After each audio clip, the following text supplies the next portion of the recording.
नमस्कार दोस्तों, JM electrical channel पर आपका स्वागत है। दोस्तों आज मैं आपको इस वीडियो में आरसीसीबी ट्रिपिंग प्रॉब्लम के बारे में बताने वाला हूं और वायरिंग के एक ऐसे फॉल्ट के बारे में बताने वाला हूं जिसकी वजह से आरसीसीबी बार बार ट्रिप होता है। दोस्तों कुछ दिनों पहले मेरे साथ में ये एक कंप्लेन हुई थी जो कस्टमर का कहने पर मैं सॉल्व करने गया था जब, तो ये उसी वक्त का जो है प्रॉब्लम है और उसको मैं वीडियो नहीं बना पाया उस वक्त साइट पर, तो मैं उसको अब डायग्राम के माध्यम से आपको इस वीडियो में समझाने वाला हूँ उस फॉल्ट को किस तरह मैंने सॉल्व किया था। तो ऐसे ही जानकारी वीडियो प्राप्त करने के लिए मेरे चैनल को सब्सक्राइब जरूर करें। वीडियो अगर अच्छा लगता है तो वीडियो को लाइक और शेयर भी जरूर करना ताकि ऐसे ही जानकारी भरी वीडियो आपको हमेशा के लिए मिलते रहे। तो आइए वीडियो शुरू करते हैं। दोस्तों सबसे पहले मैं आपको आरसीसीबी के बारे में बता दूं।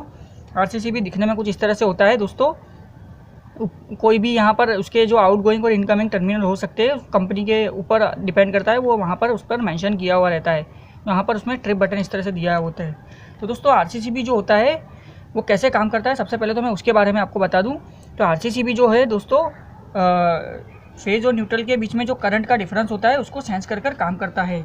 और आरसीसीबी दोस्तों हमें केवल एक ही प्रोटेक्शन देता है, वो है दोस्तों अर्थ लीकेज के सामने। यानी कि जो अर्थ लीकेज का जो प्रॉब्लम होता है उसके सामने ही हमें केवल वो प्रोटेक्ट करता है, यानी कि वो केवल ह्यूमन सेफ्टी के लिए ही बनाया गया है। वो दोस्तों आरसीसीबी जो है वो शॉर्ट सर्किट के सामने हमें प्रोटेक्शन नहीं देता है। तो देखिए दोस्तों आरसीसीबी कैसे काम करता है। तो आरसीसीबी का काम करने का तरीका थोड़ा अलग है। जैसे मान के चलिए कोई लोड लगा हुआ है आरसीसीबी के साथ में, तो वो जो मानिए लोड अगर 1 एम्पियर करंट ले रहा है तो दोस्तों फेज़ में से दोस्तों आरसीसीबी का जो फेज़ होता है इनकमिंग में से, वो फेज़ में से करंट लेगा और लोड के थ्रू रिटर्न वापस से आरसीसीबी के जो न्यूट्रल में से रिटर्न कर देगा। तो दोस्तों जो सर्किट है आरसीसीबी के थ्रू पूरा हो जाता है। इस तरह से दोस्तों वो फेज में से 1 एम्पियर करंट गया और वापस न्यूट्रल में रिटर्न 1 एम्पियर करंट लौटा दिया। तो दोस्तों आरसीसीबी के लिए यहाँ पर कोई भी फॉल्टी कंडीशन अभी नहीं है, क्योंकि दोस्तों 1 एम्पियर आउट हुआ और 1 एम्पियर इन हो गया। इस तरह से दोस्तों ये अभी नॉर्मली वर्क कर रहा है। लेकिन मानिए कोई कंडीशन ऐसी हो जाती है एबनॉर्मल कंडीशन, फॉल्टी कंडीशन, कि वहाँ पर दोस्तों कोई लोड है वो उसमें लीकेज करंट का प्रॉब्लम क्रिएट होता है। तो मान के चलिए 1 एम्पियर फेज में से तो गया, लेकिन दोस्तों न्यूट्रल में रिटर्न केवल 0.8 एम्पियर आया। तो दोस्तों 0.2 एम्पियर का जो है वो डिफरेंस उसके अंदर पैदा हो गया फेज और न्यूट्रल के बीच में, तो उसको आरसीसीबी सेंस कर लेगा। तो ऐसे में दोस्तों आरसीसीबी जो है वो ट्रिपिंग दे देगा। दोस्तों हमारे घरों में मोस्टली जो 30 मिली एम्पियर का आरसीसीबी यूज़ किया जाता है, क्योंकि वो हमें ज़्यादा बेहतर प्रोटेक्शन दे सकता है घरों के लिए और हमारे ह्यूमन बॉडी की जो करंट सेंसिंग कैपेसिटी है उसके हिसाब से।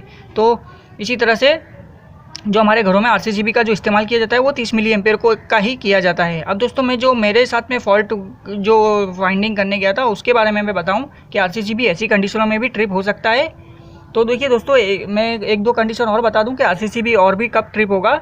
अगर फेज और न्यूट्रल इकट्ठा हो जाते हैं तो दोस्तों वो शॉर्ट सर्किट कंडीशन मानी जाती है, तो ऐसी कंडीशन में आरसीसीबी ट्रिप नहीं होता। लेकिन अगर फेज और अर्थ हो जाता है ट्रिप, तो फेज और अर्थ इकट्ठा हो जाते हैं तो आरसीसीबी ट्रिप हो जाएगा। और न्यूट्रल और अर्थ अगर इकट्ठा हो जाते हैं तो भी दोस्तों आरसीसीबी ट्रिप हो जाएगा। तो ये कुछ कंडीशनों में भी आरसीसीबी ट्रिप होगा। अब दोस्तों मैं जो फेस किया था प्रॉब्लम, वो किसी के गलती के कारण, किसी और इलेक्ट्रिशियन या वायरमैन की गलती के कारण, और उसको मुझे सॉल्व करना था। तो जब मेरे साथ में जो ये कंडीशन हुई तो उसके बारे में मैं आपको बताता हूँ कि वहाँ पर क्या हुआ था इस डायग्राम के माध्यम से। देखिए दोस्तों यहाँ पर कस्टमर का कहना था कि कोई भी एक पर्टिकुलर स्विच अगर वो चालू कर रहे हैं तो जो आरसीसीबी है वो ट्रिप हो जा रहा है। तो मैं आपको यहाँ पर डायग्राम के माध्यम से बताता हूँ। देखिए दोस्तों ये मेन लाइन है इनकमिंग आरसीसीबी के अंदर, फेज और न्यूट्रल आए हैं और आउटगोइंग इस तरह से गए हैं। अब दोस्तों क्या हो रहा था कि एक वहाँ पर 2 इस तरह से बल्ब लगे हुए थे दीवार के ऊपर, और उसी दीवार के पीछे से दोस्तों मेन लाइन आ रही थी, यानी कि जो होल्डर लगे हुए थे उसी के अंदर से मेन लाइन आ रही थी। तो जो एक बल्ब का जो कनेक्शन था वो तो प्रॉपरली किया हुआ था स्विच के थ्रू, फेज और न्यूट्रल आउटगोइंग के जो आरसीसीबी में से दिया गया था। लेकिन जो दूसरा बल्ब था दोस्तों उसको जैसे ही स्विच हम चालू कर रहे थे फेज, तो फेज प्रॉपरली इसके बल्ब में होकर जा रहा था, लेकिन न्यूट्रल को दोस्तों आरसीसीबी के जो आउटगोइंग है उसमें से न लेकर किसी ने जो हमारी जो उस होल्डर के पीछे से मेन लाइन आ रही थी, जो इनकमिंग मेन लाइन जहाँ यहाँ से गुजर रही है, उसको पंचर करके किसी ने लूप लगाकर और न्यूट्रल यहाँ पर इस होल्डर को दे दिया था। और इस वजह से दोस्तों क्या हो रहा था कि जो करंट का जो डिफरेंस सेंस करने को होता है वो आरसीसीबी सेंस कर ले रही थी, और इसी वजह से दोस्तों आरसीसीबी तुरंत ट्रिप हो जा रही थी। क्योंकि यहाँ पर क्या हो रहा था कि जो न्यूट्रल है वो डायरेक्ट यहाँ से चला जा रहा था, ना कि इस आउटगोइंग की सर्किट में से यहाँ पर से रिटर्न होना चाहिए था उसको। इस वजह से दोस्तों फेज और न्यूट्रल के बीच में करंट को सेंस कर रही थी आरसीसीबी और ट्रिप हो जा रही थी। तो हमें कभी भी ऐसी गलती नहीं करनी है जो ये जो न्यूट्रल है दोस्तों, ये यहाँ पर से नहीं लेना चाहिए कभी भी।